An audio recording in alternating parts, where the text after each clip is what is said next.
ओम नमः शिवाय। हर हर महादेव। स्वागत है आप सभी के अपने इस यूट्यूब चैनल जीवन जीने की कला में। आइए आज के इस वीडियो को स्टार्ट करते हैं और इस वीडियो के माध्यम से जानते हैं कि कामदेव ने ही श्री कृष्ण के पुत्र प्रद्युम्न के रूप में जन्म लिया था। वो कैसे, ये एक रोचक पौराणिक कथा है। आइए सुनते हैं आज इस वीडियो के माध्यम से। भगवान शंकर के श्राप से जब कामदेव भस्म हो गए तो उनकी पत्नी रति अति व्याकुल हो गईं और पति वियोग में उन्मत्त सी हो गईं। उन्होंने अपने पति की पुनः प्राप्ति के लिए देवी पार्वती और भगवान शंकर को तपस्या करके प्रसन्न किया। पार्वती जी ने उन्हें आशीर्वाद दिया कि तुम्हारा पति यदुकुल में भगवान श्री कृष्ण के पुत्र के रूप में जन्म लेगा और तुझे वह शंबसासुर के यहाँ मिलेगा। इसलिए रति शंबसासुर के घर मायावती के नाम से दासी का कार्य करने लगी। इधर कामदेव रुक्मिणी के गर्भ में स्थित हो गए। समय आने पर रुक्मिणी ने एक अति सुंदर बालक को जन्म दिया। उस बालक के सौंदर्य, शील, सद्गुण इत्यादि सभी श्री कृष्ण के ही समान थे। जब शंबसासुर को पता चला कि मेरा शत्रु यदुकुल में जन्म ले चुका है तो वह वेश बदल करके प्रसूति का गृह से उस 10 दिन के शिशु को हर लाया और समुद्र में डाल दिया। समुद्र में उस शिशु को एक मछली निगल गई और उस मछली को एक मगरमच्छ ने निगल लिया। वह मगरमच्छ एक मछुआरे के जाल में फंसा और जिससे कि मछुआरे ने शंबसासुर की रसोई में भेज दिया। जब उस मगरमच्छ का पेट फाड़ा गया तो उसमें से अति सुंदर बालक निकला। उसको देख करके शंबसासुर की दासी मायावती के आश्चर्य का ठिकाना न रहा। वह उस बालक को पालने लगी। उसी समय देवर्षि नारद मायावती के पास पहुंचे और बोले कि हे मायावती, यह तेरा ही पति कामदेव है। इसने यदुकुल में जन्म लिया है और इसे शंबसासुर समुद्र में डाल आया था। तू इसका यत्न से लालन पालन कर। इतना कह करके नारद जी वहां से चले गए। उस बालक का नाम प्रद्युम्न रखा गया। थोड़ी ही काल के बाद प्रद्युम्न युवा हो गया और प्रद्युम्न का रूप लावण्य इतना अद्भुत था कि वे साक्षात श्री कृष्ण चंद्र ही प्रतीत होते थे। रति उन्हें बड़े भाव और लजीली दृष्टि से देखती थीं।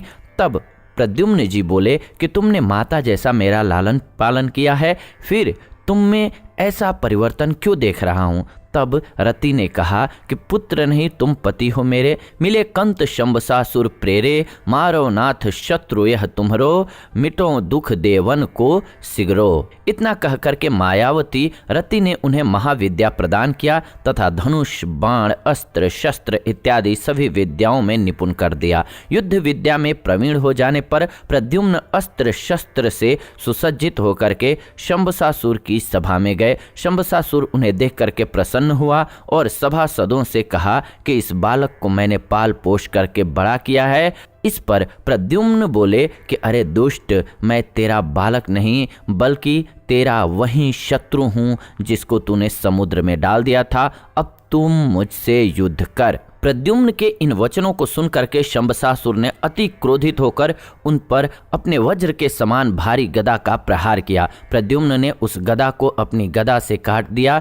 तब वह असुर अनेक प्रकार की माया रच करके युद्ध करने लगा, किंतु प्रद्युम्न ने महाविद्या के प्रयोग से उसकी माया को नष्ट कर दिया और अपने तीक्ष्ण तलवार से शंबसासुर का सिर काट करके पृथ्वी पर डाल दिया। उनके इस पराक्रम को देख करके देवता गणों ने उनके स्तुति कर आकाश में पुष्प वर्षा की। फिर मायावती रति प्रद्युम्न को आकाश मार्ग से द्वारिकापुरी ले गई और गौरवर्ण पत्नी के साथ सांवले प्रद्युम्न जी की शोभा अवर्णीय थी। वे 9 दंपति श्री कृष्ण के अंतःपुर में पहुंचे। रुक्मिणी सहित वहां की समस्त स्त्रियां साक्षात श्री कृष्ण के प्रतिरूप प्रद्युम्न को देख करके आश्चर्यचकित रह गए। वे सोचने लगीं कि यह नर श्रेष्ठ किसका पुत्र है। न जाने क्यों इसे देख करके मेरा वात्सल्य उमड़ रहा है। मेरा बालक भी बड़ा होकर के इसी के समान होता, किंतु उसे तो न जाने कौन प्रसूति का गृह से ही उठा कर ले गया था। उसी समय श्री कृष्ण भी अपने माता पिता देवकी और वासुदेव तथा भाई बलराम के साथ वहां आ पहुंचे।